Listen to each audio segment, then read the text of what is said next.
पिछले वीडियो में हम लोगों ने देखा गांधी युग की घटनाएं जो 1917 से 1947 के बीच घटित हुई। उसके दौरान पहला चंपारण सत्याग्रह हुआ था 1917 में, जिसमें तिनकठिया पद्धति के और नीलहों के खिलाफ विरोध किया गया। उसके बाद अहमदाबाद मिल आंदोलन मजदूर आंदोलन हुआ, जिसमें प्लेग बोनस के लिए आवाज़ उठाया गया गांधी जी द्वारा। उसके बाद खेड़ा आंदोलन हुआ, जिसमें 25% से अधिक फसल क्षति हो जाने पर लगान माफ़ी के लिए मांग उठाई गई। ये तीनों गांधी जी के पहले सफल आंदोलन रहे। जिसके बाद राष्ट्रवादी भावना बढ़ती हुई दिखी, जिसके कारण रॉलेट एक्ट लाया गया, जिसमें बिना दलील, वकील और अपील के गिरफ्तारी का कानून था, जिसके विरोध में प्रदर्शन हुआ। जिसमें जालियांवाला बाग हत्याकांड में रॉलेट एक्ट के विरोध में जो नेताओं को गिरफ्तार कर लिया गया, जो नेता कर रहे थे आंदोलन, उनको गिरफ्तार कर लिया गया। तो उसके संबंध में विचार विमर्श करने के लिए लोग जमा हुए थे जालियांवाला बाग में, जिस पर अंधाधुंध गोलियां चलाई गई अंग्रेजों द्वारा, जिसमें कई लोग मारे गए बहुत भारी संख्या में। उसके बाद खिलाफत आंदोलन के रूप में असहयोग आंदोलन की शुरुआत की गई गांधी जी द्वारा, जो कि पहले खिलाफत आंदोलन इसलिए हुआ क्योंकि मुस्लिमों के जो खलीफा थे तुर्की के, उनके समर्थन में मुस्लिमों की भावनाएं आहत हुई, उनसे अच्छा व्यवहार नहीं किया गया इसलिए। और उसके बाद असहयोग आंदोलन गांधी जी ने चलाया इस जालियांवाला बाग और अन्य घटनाओं को देखते हुए। रॉलेट एक्ट जैसे घटनाओं से जो जनता में असंतोष था, उसके संबंध में असहयोग आंदोलन चलाया। जो खिलाफत आंदोलन भी बाद में असहयोग आंदोलन में मिल गया। उसके बाद असहयोग आंदोलन पूर्व की घटनाओं और तनाव और असंतोष के कारण गांधी जी के नेतृत्व में प्रथम जन विद्रोह, राष्ट्रीय विद्रोह के रूप में सामने आया। उसके बाद स्वराज पार्टी, जो कि गांधी जी द्वारा नया गांधी जी के कांग्रेस जो था, उसके जो भी सदस्य थे वो चुनाव में भाग लेना चाहते थे, लेकिन चुनाव में भाग लेने की सहमति नहीं बनने के कारण नए पार्टी का गठन किया गया चित्तरंजन दास द्वारा, स्वराज पार्टी का। तो फिर स्वराज पार्टी का गठन हुआ और चुनाव में भाग लिए, जिसमें उन्हें जीत भी मिली और बड़ी पार्टी के रूप में उभरा। लेकिन उनके मृत्यु हो जाने के बाद इस पार्टी का भी समापन हो गया। उसके बाद साइमन कमीशन आता है, जिसमें भारतीय के सर्वसम्मति से संवैधानिक मसौदा तैयार करने का चुनौती दिया जाता है अंग्रेज गवर्नर द्वारा। उसके बाद नेहरू रिपोर्ट, जो कि मोतीलाल नेहरू की अध्यक्षता में रिपोर्ट पर सहमति नहीं बनने के कारण, सहमति क्यों नहीं बनी, तो जिन्ना जो थे वो पृथक निर्वाचन पद्धति के समाप्ति की मांग थी, इसलिए उन्हें उन्होंने अस्वीकार कर दिया। जैसे पृथक निर्वाचन पद्धति को समाप्त करने की मांग थी नेहरू रिपोर्ट में, जिसको जिन्ना ने जान लिया और उसके कारण वो उनसे सहमत नहीं हुए। उन्होंने असहमति प्रकट की और जिन्ना ने अपनी इस 14 सूत्री मांग को रखा। तो ये था अभी तक की घटना। उसके बाद पूर्ण स्वराज की मांग उठी। लाहौर अधिवेशन में शुरू हुई पूर्ण स्वराज की मांग 1929 में, और गांधी जी ने 11 सूत्री मांग रखी। और 11 सूत्री मांग जो थी, इसके इरविन द्वारा नहीं माने जाने के कारण सविनय अवज्ञा आंदोलन की शुरुआत की गांधी जी ने, और दांडी मार्च के रूप में पहला सविनय अवज्ञा किया। उसके बाद गोलमेज सम्मेलन में बुलाया गया भारतीय पार्टियों को अपनी राय विचार देने के लिए, जिसमें गांधी जी नहीं गए। उसके बाद दूसरा गोलमेज सम्मेलन हुआ, जिसमें गांधी जी गए, पर कुछ सही उसका निर्णय नहीं निकला, जिसके कारण वो असंतुष्ट थे। उसके बाद फिर तीसरा गोलमेज सम्मेलन हुआ, उसमें कांग्रेस नहीं गई, जिससे कोई सफल निर्णय नहीं पता चला, जिसके कारण जो ब्रिटिश प्रधानमंत्री थे, उन्होंने सांप्रदायिक पंचायत की घोषणा कर दी 1932 में। जिस सांप्रदायिक पंचायत में पृथक निर्वाचन प्रणाली का चर्चा था, ताकि देश को तोड़ा जा सके दो भागों में, मुस्लिम हिंदू में सांप्रदायिकता फैलाई जाए।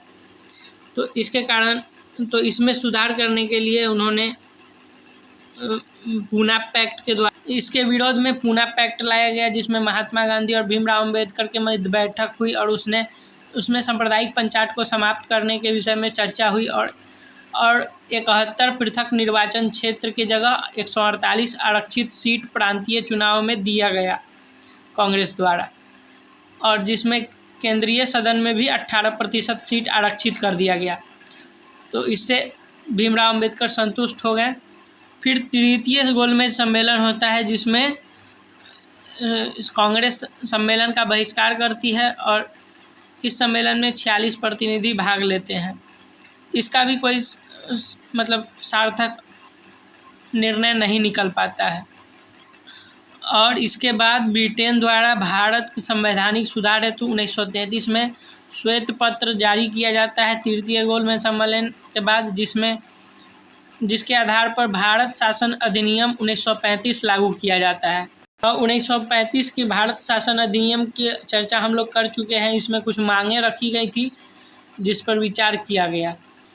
1935 के शासन अधिनियम में यह भारत का सबसे व्यापक अधिनियम था, लेकिन ब्रिटिश द्वारा इसे पूर्ण रूप से लागू नहीं किया गया। इसके अधिकांश प्रावधान को स्वतंत्रता के बाद भारतीय संविधान में जोड़ा गया। तो ये कुछ की घटनाएं हम लोगों ने पढ़ी। उसके बाद आज पढ़ेंगे 1935 के एक्ट के द्वारा प्रांतीय चुनाव के बाद मंत्रिमंडल से त्यागपत्र, 1939 के कांग्रेस अधिवेशन, पाकिस्तान की मांग, अगस्त प्रस्ताव, व्यक्तिगत सत्याग्रह, मतलब इसके आगे के पार्ट को पढ़ेंगे आज। पिछले वीडियो में हम लोग 1935 तक के चरण को देख लिया था, जो भारत शासन अधिनियम था। भारत शासन अधिनियम लाने के बाद चुनाव की बात की जाती है और कांग्रेस को चुनाव के लिए आमंत्रित किया जाता है। उसके बाद 1937 में प्रांतीय चुनाव होते हैं, जिसमें कांग्रेस को बहुमत मिलती है और कांग्रेस मंत्रिमंडल का गठन करती है।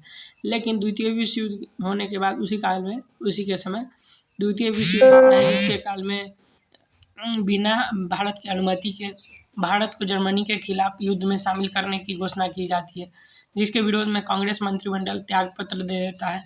और उसके बाद प्रलोभन स्वरूप, ताकि पुनः अंग्रेजों का साथ में दे दे भारतीय, इसलिए अगस्त प्रस्ताव लाया जाता है, जिसमें डोमिनियन स्टेट आदि का प्रलोभन दिया जाता है। इसलिए इसमें मुस्लिम की मांगों के द्विराष्ट्र पद्धति की बात नहीं होती है, जिसके कारण मुस्लिम लीग भी इसे अस्वीकार करती है और अगस्त प्रस्ताव भी असफल रहता है। उसके बाद मुस्लिम लीग पाकिस्तान की मांग करने की बात कहती है। उसके बाद इसकी मांग के विरोध में व्यक्तिगत सत्याग्रह और किया जाता है, ताकि सत्याग्रह द्वारा दिल्ली चलो का नारा के साथ ब्रिटिशों को अपने इच्छा शक्ति के बारे में बताया जाए, अपने इच्छा के बारे में बताया जाए। और इसी के दौरान क्रिप्स प्रस्ताव भारत भेजा जाता है, जिसमें फिर पुनः प्रलोभन दिए जाते हैं और डोमिनियन स्टेट आदि का प्रावधान दिया जाता है, जिसके विरोध में इसका भी समर्थन नहीं किया जाता है और पुनः भारत छोड़ो आंदोलन की शुरुआत की जाती है।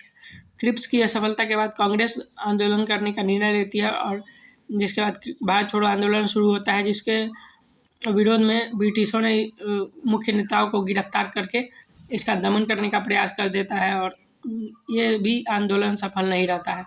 उसके बाद एक तरफ आज़ाद हिंद फौज, जो कि सुभाष चंद्र बोस द्वारा गठित किया गया था जापान में, वहाँ से भी शुरुआत किया जाता है भारत की स्वतंत्रता का, परंतु उनकी मृत्यु हो जाने के कारण ये भी आज़ाद हिंद फौज भी असफल हो जाता है।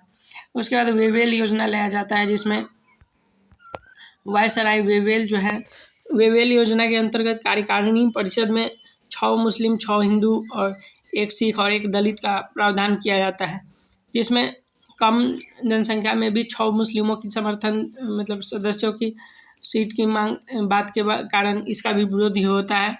और इसमें मोहम्मद जिन्ना जो है मुस्लिम लीग, वो कहती है कि ये जो 6 मुस्लिम चुने जाएंगे उसका चुनाव मुस्लिम लीग द्वारा किया जाएगा, तो ये भी असफल हो जाता है वेवेल योजना। इसके विरोध में जो है कांग्रेस के अबुल कलाम आज़ाद बोलते हैं कि ऐसा संभव नहीं है, इससे सभी मुस्लिमों को समस्याओं का समाधान नहीं होगा। उसके बाद कैबिनेट प्लान आता है, जिसमें कैबिनेट प्लान में कुछ प्रस्ताव रखे जाते हैं, जो कि उसके बाद भारत में संविधान सभा के लिए चुनाव का घोषणा किया जाता है, जिसमें कांग्रेस को 205 सीट मिलती है और मुस्लिम लीग को 73 सीट मिलती है। जिससे असंतुष्ट होकर जो मुस्लिम लीग है उसने ये प्रत्यक्ष कार्यवाही दिवस का आरंभ कर देता है, जिसमें दंगे भड़कते हैं और कई क्षेत्रों में भारी हिंसा होती है और कई जान माल की हानि होती है, जिसके विरोध में फिर माउंटबेटन प्लान लाया जाता है। उसके बाद माउंटबेटन प्लान में स्वतंत्रता अधिनियम की बात कही जाती है और माउंटबेटन प्लान द्वारा इस प्रकार स्वतंत्रता अधिनियम पारित होता है 1947 में और भारत को आज़ादी मिलती है। तो इस प्रकार हम लोगों ने गांधीवादी युग यानी 1917 से 1947 के चरण में हुए प्रमुख घटनाओं को देखा, जिसमें गांधी जी की महत्वपूर्ण भूमिका रही और इस प्रकार गांधी जी द्वारा प्रयास किए गए और सभी अंतर्राष्ट्रवादी आंदोलन और राष्ट्रीय क्रांति आदि द्वारा भारत को आज़ाद कराने का प्रयास किया गया और परिणामतः अंत में भारत को आज़ादी मिली। इस प्रकार हम लोगों ने पूरा देखा माउंटबेटन प्लान तक।